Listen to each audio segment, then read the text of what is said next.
हाय, मेरा नाम है मारिया कोम्बू और मुझे अपनी चीजों को साफ सुथरा रखना पसंद है। मेरी अलमारी हमेशा साफ रहती है, मेरा टेबल हमेशा साफ रहता है, मेरा बेड हमेशा साफ रहता है और मेरा घर हमेशा साफ रहता है, बिल्कुल साफ सुथरा। साफ सुथरा रहना हमेशा आनंद को लाता है। क्या आनंद अद्भुत चीज नहीं है? वैसे अलग अलग लोगों के लिए अलग अलग चीजें आनंद को लाती है। मेरे लिए साफ सुथरा रहना आनंद को जगाता है और मुझे पसंद है नए तरीके सोचना जिससे मैं और ज्यादा साफ सुथरी रह सकूं। उदाहरण के लिए मेरे घर में बहुत किताबें हैं और वो सारी किताबें शेल्फ के भीतर अल्फाबेटिकल ऑर्डर में रखी गई है, जैसे लाइब्रेरी में होता है, ताकि मैं हमेशा किसी भी समय अपनी किताबें ढूंढ पाऊं। मैं इसे कहती हूँ रख रखाव का जादू। तो दो मुख्य बातें हैं जो बनाते हैं रख रखाव का जादू। पहला है सकारात्मक सोच, ये जानते हुए कि आप काबिल है किसी भी प्रकार की गंदगी को साफ करने में। दूसरा, प्यारी मुस्कान, क्योंकि हम चाहेंगे कि हम जो कुछ करते हैं उसमें हम आनंदित रहें। और चरा, आपने अभी बनाया है रख रखाव का जादू। कोशिश करें, आशा करती हूँ कि यह आपके लिए भी आनंद को लाए। हेलो बच्चों, आनंद एक अद्भुत चीज है। क्या आप जानते हो, लोग सामान्य रूप से तब खुश होते हैं जब चीजें वैसे ही होती हैं जैसा कि वे चाहते हैं। जब वे मौज मस्ती करने या किसी आनंददायक अनुभव का इंतजार कर रहे होते हैं, जैसे कि आइसक्रीम खाना या दोस्तों के साथ खेलना या कहीं घूमने जाना। लेकिन बच्चों, क्या आप जानते हो, आनंद और खुशी दोनों एक नहीं है। इनमें क्या अंतर है? खुशी एक एहसास और भावना है जिसका आप तब अनुभव करते हैं जब कुछ अच्छा होता है। लेकिन आनंद दूसरी ओर एक रवैया है, एक सोच है जिसे हम सब परिस्थितियों में अपनाना चुनते हैं, चाहे वो अच्छा हो या खराब, क्योंकि हम भरोसा करते हैं कि परमेश्वर हमसे प्रेम करते हैं और वे हमेशा हमारे साथ हैं। मान लीजिए कि आप अपने दोस्तों के साथ पिकनिक पर जाने की योजना बना रहे हैं। आपने खाना तैयार कर लिया, आपने खेलने के लिए गेम सोच लिए, आप पतंग लाए हैं और अपने दोस्तों के साथ एक अच्छा समय बिताने की उम्मीद कर रहे हैं।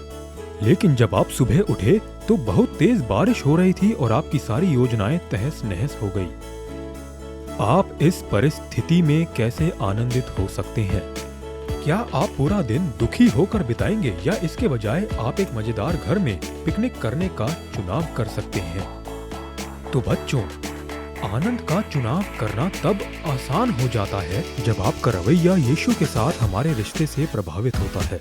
बाइबल हमें सिखाती है कि आनंद हमारे पापों की क्षमा में मिलता है, परमेश्वर के वचन का पालन करने से, परमेश्वर की उपस्थिति में और दूसरों की सेवा में मिलता है। हमारा बाइबल मेमोरी वर्स फिलिपियों 4:4 हमें उत्साहित करता है, प्रभु में सदा आनंदित रहो। हाँ, हम खुशी से भरे हो सकते हैं क्योंकि यह सिर्फ एक सुखद एहसास नहीं है, एक रवैया है, सोचने का एक नया तरीका है, क्योंकि हम भरोसा कर सकते हैं परमेश्वर हमसे प्रेम करते हैं।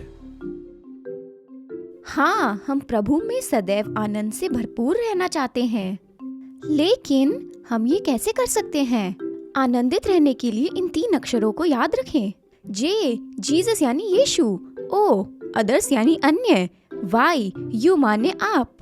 मैं आपको समझाती हूँ। ये कोक की बोतल आप हैं और ये मेंटोस यीशु है और बाकी की सारी मेंटोस आपके जीवन में अन्यों को दर्शाती है। अब देखते हैं कि जब यीशु और अन्य हमारे जीवन में होते हैं तो क्या होता है।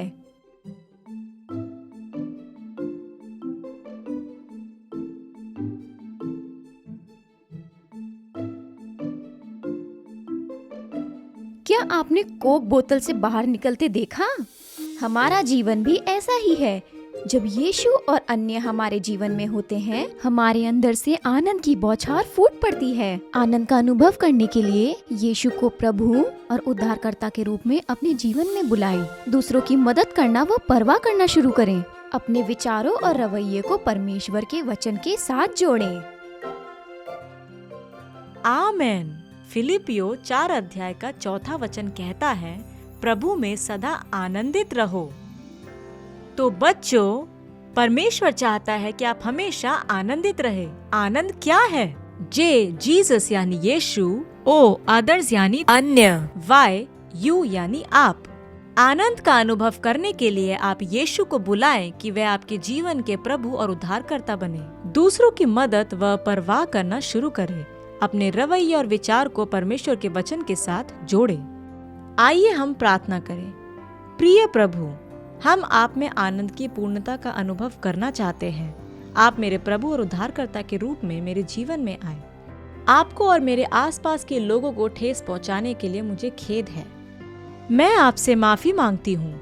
मुझे अपने आसपास के लोगों से प्यार करने और उनकी सेवा करने में मदद करें। मेरे विचार और मेरा रवैया आप जैसा ही हो। आपके अनमोल नाम से प्रार्थना करते हैं। आमीन।